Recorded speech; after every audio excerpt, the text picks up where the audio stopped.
আমার নাম শ্রাবণী। আমি গ্রামের মেয়ে। ছোট থেকে বড় হয়েছি গ্রামে। আমার বাবা, চাচা, ফুপুরা সব এক বাড়িতেই থাকতাম। আমাদের পরিবারটা ছিল যৌথ পরিবার। যাই হোক, প্রতিনিয়ত কাজের অনেক চাপ পড়ে যাচ্ছিল মায়ের উপর, যার কারণে সবাই মিলে ঠিক করলো এইবার চাচাকে বিয়ে করাবে। তখন আমার বয়স ছিল 12 বছর। আমরা সবাই অনেক মজা করছিলাম, কেননা চাচার বিয়েতে অনেক আনন্দ করতে পারবো। যাই হোক, চাচার জন্য মেয়ে দেখা শুরু হলো। 3টা মেয়ে দেখার পর একটা মেয়েকে চাচা পছন্দ করলো। তিনিই হবেন আমার চাচি আম্মা। আমরা সবাই অনেক বেশি খুশি ছিলাম। চাচি আসার পর চাচিকে নিয়ে কত মজা করব। আমার মা বলেছিল ওকে আমি কোনো চাপ দিব না, আমরা দুই বোনের মতো থাকবো। সবাই চাচি আম্মাকে নিয়ে অনেক আশায় ছিলাম, কিন্তু চাচি আম্মা আসার পর যে আমাদের জীবনটা এভাবে বদলে যাবে কখনোই ভাবতে পারিনি। চাচাকে বিয়ে করানো হলো। বিয়ের রাতে আমরা অনেক মজা করেছি, কিন্তু চাচি আম্মাকে দেখতাম কেমন যেন মুখটা ঘোমরা করে রেখেছে। আমার মা গিয়ে ভালো মন্দ জিজ্ঞেস করলে তিনি কোনো কথার উত্তর দিলেন না, বরঞ্চ আমার মাকে পাত্তাই দিলেন না, যার কারণে আমার মা একটু মন খারাপ করলেন। এরপর আমার ফুপু যখন চাচি আম্মার সাথে কথা বলছিল, ঠিক তখনও চাচি আম্মা ফুপুকেও পাত্তা দিলেন না। আর আমার ফুপু ছিলেন অনেক রাগী। তিনি সোজা এসে আমার মাকে বললেন, ভাবি,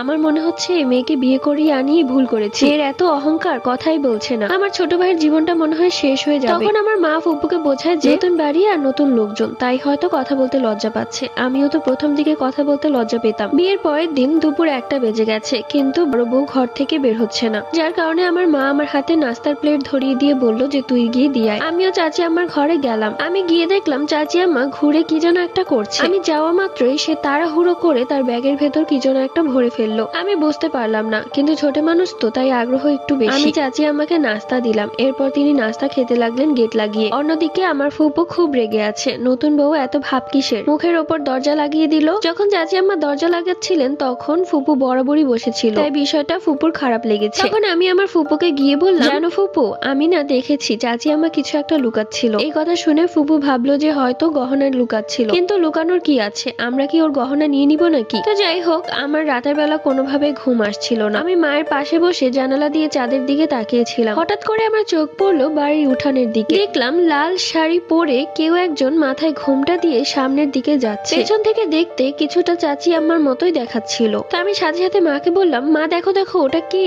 মাও দেখতে পেলো। এরপর সাথে সাথে মা আর আমি ঘর থেকে বেরিয়ে যাই, এবং মা আন্দাজ করে যে এটা চাচি আম্মা ছাড়া আর কেউ না। এরপর আমরা লুকিয়ে লুকিয়ে তার পেছন পেছন যাই। আমাদের বাড়ির পেছনে ছিল একটা কবরস্থান। আমরা দেখলাম যে চাচি আম্মা সেই গোরস্থানে গেল এবং মাটিতে কিছু একটা পুঁতে তারপর চলে আসছে। চাচি আম্মাকে আসতে দেখে আমরা সাথে সাথে ঘরে চলে আসি। পরের দিন সকালবেলা চাচি আম্মা ফুপুকে বিষয়টা জানালো। এরপর ফুপু সহ সবাই মিলে চাচি আম্মাকে উঠানে ডাক দিল। চাচি আম্মা আসলেন। আমার মা জিজ্ঞেস করলো, গতকাল রাতে তুমি গোরস্থানে কেন গিয়েছিলে এবং সেখানে তুমি কি পুঁতে এসেছো?